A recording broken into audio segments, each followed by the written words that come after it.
patungo ng Batangas. Lahat ay tulog. Ayan, no? Ayan naman, yan ang tamang posture. Yan, diba?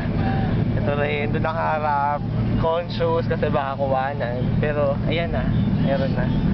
Yan, nag-save. Sa isa naman, serious, parang statwa. Wala lang naman. At sa likuran, usual music. Ayan, natawa lang ito. Kunya-kunyarian, nakikiride. Ayan. Say hi! Ayan. Almost 1 hour na kami bumabiyahe. Ayan. Oo, yan.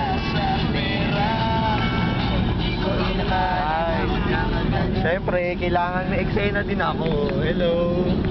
Yan, camera one. Ayan. Hindi na kami iyan. Ayan. Nabulabog na yung dalawa. Gulo kasi eh. Gulo.